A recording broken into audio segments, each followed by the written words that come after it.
तो कदाचित काही तासांमध्येच घेतला. ते कसं घेतलं, का घेतलं आणि कंपनीने कोणाची कशी काळजी घेतली असेल हे मी काही इथं बोलणार नाही. अतिशय वाईट वाटतं आमच्यासारख्या नवीन आमदारांना.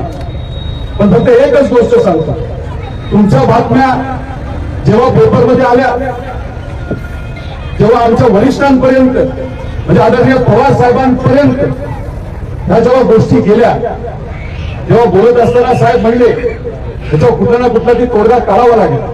मी इथं आलोय आपल्या सर्वांचे विषय हे समजून घेतलेले आहे.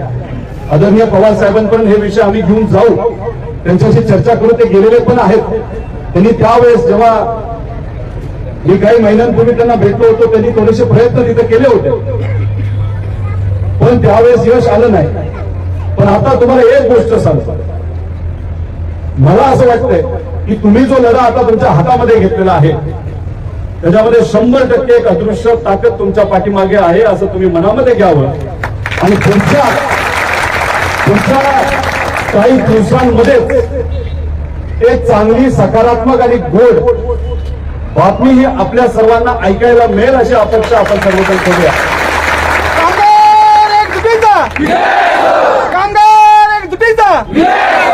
जेव्हा काही लोक विनंती करून वाटत नाहीत, मदत करत नाहीत, मग त्यांना वेगळ्या पद्धतीने झुकवावं लागतं, वाकवावं लागतं. आणि त्याचा एक प्रयत्न तुम्ही सर्वांनी गेल्या 7 दिवसामध्ये केलेला आहे. खरं तर इथं मुलं, मुली, पत्नी, आई, आजी, मावशी या लोकांना इथे बसण्याची वेळ यायला नको पाहिजे होती. मगाशी एक मुलगा बोलला, पवार काय नाव तुमचं? आयुष पवार. तो मनापासून बोलत होता, आपल्या वडिलांची भूमिका इथं मांडत होता. त्याने काय सांगितलं की तो आता इंग्लिश मीडियम मध्ये शिकतो. तुम्हाला पगार तुमच्या अपेक्षेप्रमाणे होते, तुम्ही जेवढं कष्ट करत होता, अपेक्षा सगळ्यांच्या जास्त असतात, पण तरी सुद्धा जो काही पगार मिळायचा त्याच्यामध्ये कदाचित आपल्याला अनेक मुलं तर प्रायव्हेट शाळेमध्ये असतील आणि लहानपणीपासून त्यांना आता इंग्लिश मिडियमची सवय लागली असेल, आता मराठी मीडियम मध्ये जाता येत नाही. त्यामुळे जशा तुमच्या अडचणीत तशा मुलांच्या अडचणीत. मी एकच तुम्हाला सांगतो की पुढच्या काही दिवसांमध्ये नक्कीच सकारात्मक काही ना काहीतरी तुम्हाला सर्वांना ऐकायला मिळेल. पण तुमच्या या लढ्यामध्ये माझ्यासारखा कार्यकर्ता पण आहे. पण काही झालं, कुणी काय बोललं तर एक गोष्ट तुम्ही डोक्यात घ्या. आणि मीडियाला सुद्धा मी इथं सांगतो, या बाबतीत जेव्हा एखादी सकारात्मक तुम्हाला बातमी कळेल, त्याचं श्रेय जर कुणी नेता घ्यायला गेला तर त्या नेत्याला घेऊ नका. ते पूर्णपणे श्रेय हे तुमच्या सर्वांचं आहे. एवढी गोष्ट तुम्हाला सांगतो. आणि आम्ही सर्वजण नक्की तुमच्या बरोबर कार्यकर्ता म्हणून जिथं कुठं पाठबळ लागेल ते पाठबळ द्यायला आहोतच. याच्या आधी आम्ही प्रयत्न केलेच, पण याच्या पुढे सुद्धा आम्ही प्रयत्न करणार आहोत. मी एवढंच सांगण्यासाठी इथं आलोय की आम्हाला तुम्ही कुटुंबीय म्हणून समजा, तुमच्या बरोबर आपण आहोत. आदरणीय पवार साहेबांनी पुढाकार घेतल्यामध्ये या भागामध्ये आणि या महाराष्ट्रामध्ये सगळ्यात जास्त MIDC आल्या. आणि ही कंपनी आणि इतरही कंपनी जर या भागामध्ये आल्या असतील, साहेबांनी भूमिपूजन त्यावेळेस केलं होतं. त्याच्या मागे साहेबांची एकच भूमिका होती. नेहमी साहेबांचं तुम्ही जर भाषण ऐकलं असेल की शेतकऱ्याला जो 2 मुलं असतील, एक मुलगा आणि एक मुलगी असेल, एकाने शेती करावी आणि दुसऱ्याने कुठेतरी रोजगार करावा. पण साहेबांना फक्त जर भाषणच करायचं असतं त्यांनी भाषण करून मोकळे झाले असते, संधी कधी कोणाला दिली नसती. पण साहेब आपल्यातलेच एक असल्यामुळे, आपल्या सर्वांची भूमिका त्यांना माहीत असल्यामुळे साहेबांनी कृषी क्षेत्राला ताकद दिलीच. पण अशा मोठ्या कंपन्या इथे येऊन तुमच्यासारख्या शेतकऱ्याच्या आणि कष्टकऱ्याच्या मुला मुलींना इथं काम मिळावं यासाठी सुद्धा आदरणीय पवार साहेबांनी काम केलं, त्यासाठी भाग्य केलं. आणि ज्या कंपनीचं भूमिपूजन हे आदरणीय पवार साहेबांनी केलेलं आहे ते तुमच्यासाठी केलं होतं. आणि तुम्हालाच जर अडचण असेल, ती अडचण सोडवण्यामध्ये आदरणीय पवार साहेब 100% त्यांचा पूर्णपणे पाठबळ लावतील, म्हणजे लावतील. ही गोष्ट तुम्हाला सर्वांना सांगतो. जास्त न बोलता फक्त एवढीच विनंती करतो, तुम्ही म्हणाल नाही म्हणाल हा तुमचा विषय आहे, पण कामगार तुम्ही सर्वजण लढतच आहात. अनेक लोक तुम्हाला पाठिंबा देत आहात.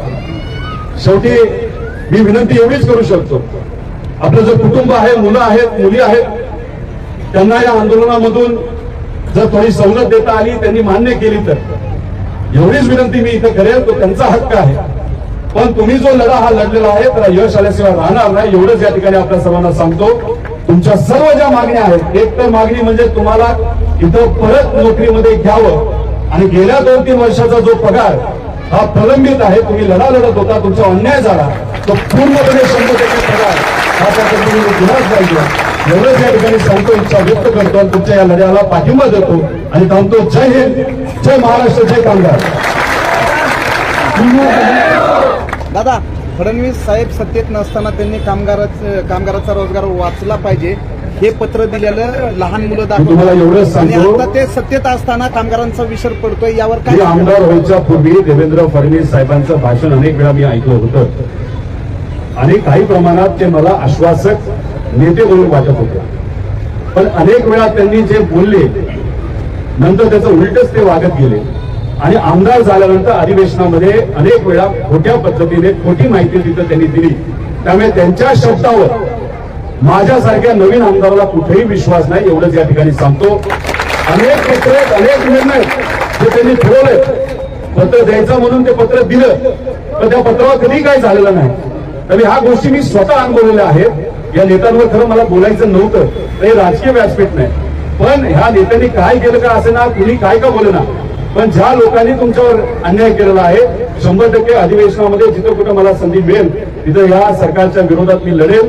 त्याच्याच बरोबर 25 तारखेनंतर युवा पिढीसाठी अनेक युवा मिळून आम्ही 850 किलोमीटरची पदयात्रा नागपूरपर्यंत अधिवेशनापर्यंत 7 तारखेला अधिवेशन आहे नागपूरचं डिसेंबरला, तिथं युवकांचे प्रश्न, कामगारांचे प्रश्न घेऊन जाणार आहे. पुढच्या 10 दिवसामध्ये निर्णय हा तुमच्या बाजूने लागेलच, पण जर तो चुकून लागला नाही, 1% चान्स आहे, तर तुमच्या सर्वांचा विषय हा अधिवेशनामध्ये फक्त मांडणार नाही, पण 850 किलोमीटर या महाराष्ट्रामध्ये पुणे ते नागपूर चालत जाईल आणि तुमच्या सर्वांचा मुद्दा हा तुमच्या सर्वांच्या वतीने एवढं त्या ठिकाणी सांगतो. दादा, दुसरा प्रश्न आहे, कंत्राटी कामगार जो आहे, कंत्राटी कामगाराचा कायदा केलाय, हे पण त्यामध्ये येतात. त्यांना पूर्वी जो नाही, पूर्वी जे कामगार होते त्यांना आता कमी पगारामध्ये काम करावं लागतं. इथं उठा ना, उठा.